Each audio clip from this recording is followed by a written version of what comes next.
अस्सलाम वालेकुम, कैसे हैं आप सब।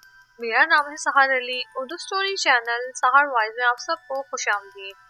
हमारी वीडियोस आपको अच्छी लगे तो वीडियोस को लाइक कर दें, और आप हमारे चैनल पर नए हैं तो चैनल को सब्सक्राइब भी कर दें, और नई आने वाली वीडियोस के अपडेट के लिए बेल आइकन को भी प्रेस कर दें ताकि आपको हमारी नई आने वाली वीडियोस का नोटिफिकेशन मिलता रहे। आज मैं आपको 4 दोस्तों की कहानी सुनाने जा रही हूँ जिन्होंने कब्रिस्तान में जाकर एक शर्त रखी। उन चारों में एक दोस्त ने जिन्नात के वाकयात और भूतों की कहानी वगैरह सुन रखी थी कि कब्रिस्तान भूतों का मस्कन होता है। वहाँ पर जो भी शर्त लगाता है वो या तो वापस नहीं आता या उसकी लाश मिलती है। वो इन बातों से बहुत डरता था, जबकि दूसरा दोस्त बहुत ही निडर और बहादुर था। उसका मानना था कि भूत प्रेत जिन्नात कुछ नहीं होते, बस लोगों का वहम होता है। वो अक्सर जिन्नात का मजाक भी उड़ाता। जब चारों दोस्तों ने शर्त लगाई और एक दोस्त शर्त पूरी करने पर तैयार हो गया, तो आगे क्या हुआ जानने के लिए कहानी को मुकम्मल सुनिएगा और अपनी राय का इजहार भी कमेंट बॉक्स में जरूर कीजिएगा। हमें आपके कमेंट्स का इंतजार रहेगा। तो चलें कहानी को शुरू करते हैं एक दोस्त की ज़बानी।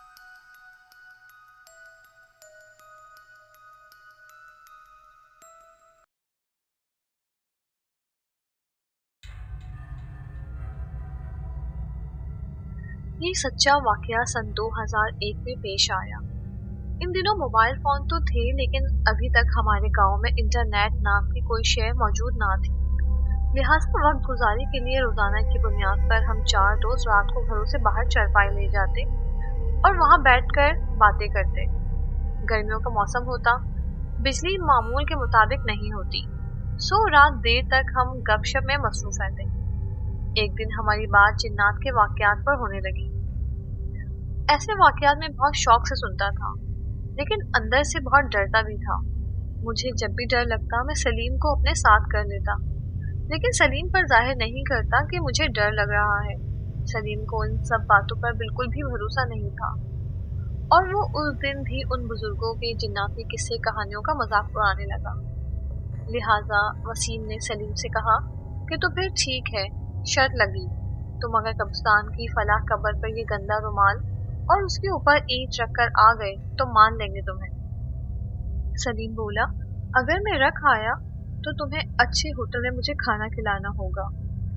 मैं सलीम को रोकना चाहता था कि वो ऐसी शर्त ना माने, लेकिन मुझे दोस्तों की अक्सरियत के आगे हारना पड़ा। जब आधी रात हुई तो हम सब उठकर कब्रिस्तान की तरफ बढ़ने लगे।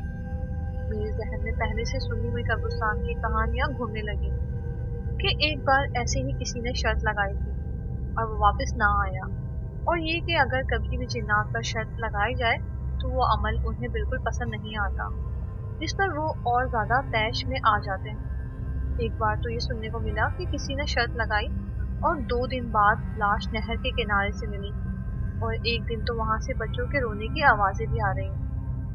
इस तरह के ढेरों किस्से एक के बाद दीगरे मेरे जहन में चल रहे थे। गांव के कब्रिस्तान से मुझे हमेशा से खौफ आता था। मैं गर्मियों की दोपहर को और खासकर अकेले कभी भी वहां से नहीं गुजरता था।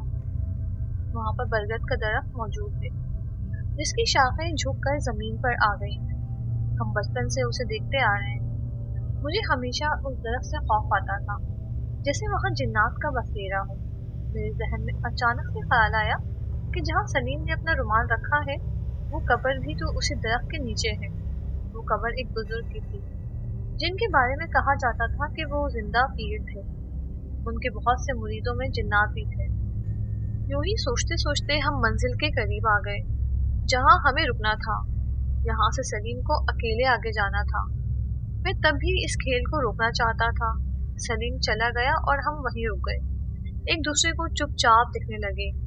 काफी देर हो गई तो वसीम ने खामोशी को तोड़ते हुए कहा कि सलीम को गए हुए कुछ ज्यादा ही वक्त हो गया है, हमें चलकर देखना चाहिए। हम तीनों ने हाँ में हाँ मिलाई और उस कब्रिस्तान के रास्ते निकल पड़े। कुछ नजदीक पहुंचने पर मुझे यूं लगा जैसे कोई बच्चा रो रहा हो। थोड़ा और नजदीक पहुंचने पर रोने की आवाज ने शिद्दत अख्तियार कर ली। इस आवाज में एक खौफ था। आवाज छोटे बच्चे की थी, लेकिन साथ ही बिल्लियों की गुड़गुड़ाहट भी शामिल थी। थोड़ी ही देर बाद सन्नाटा छा गया। हम बरगद के दरख्त के करीब पहुंचे तो वहां सलीम को बेहोश लेटा हुआ पाया। हमारे औसान खता हो गए। पास पहुंचे तो सलीम की सांसें चल रही। हमने फौरन उसे उठाया और वापस आ गए। अस्पताल में 3 दिन उसका इलाज होता रहा। पीरों के चक्कर भी काटे, लेकिन हालत जूं की त्यों रही। उसकी आवाज नहीं निकल रही थी। वो बोलना चाहता था, बमुश्किल अपने होठों को एक कोने में ले जाकर कहता, शर्ट। उसे नींद नहीं आती थी। 24 घंटे आंखें खुली रहती। अक्सर औकात उसके जिस्म में दर्द उठता, लेकिन वो चीख नहीं सकता था। सिर्फ आंखों से आंसू निकलते रहते और मुंह से झाग। यूं ही 10 दिन गुजर गए। वो जागता रहा और आंखों से आंसू बहते रहे, और फिर एक दिन वो इसी हालत में अल्लाह को प्यारा हो गया। ये उसके कुल वाले दिन की बात है। हम तीनों जब दुआ करके उसके घर से बाहर निकले तो हमारी नजर उसके घर की दीवार पर पड़ी, जिस पर वही गंदा रुमाल धरा पड़ा था जो सलीम कब्र पर रखने गया था। उसे देखकर हम दहशत ज़दा रह गए। आज तक हम उसकी मौत की हकीकी इसरार का पर्दा चाक करने में कामयाब ना हो पाए, लेकिन मुझे पूरा यकीन है कि ये कब्रिस्तान में शर्त लगाने और एक बुजुर्ग हस्ती की कब्र पर गंदा रुमाल रखकर बेहुरमती करने का अंजाम था।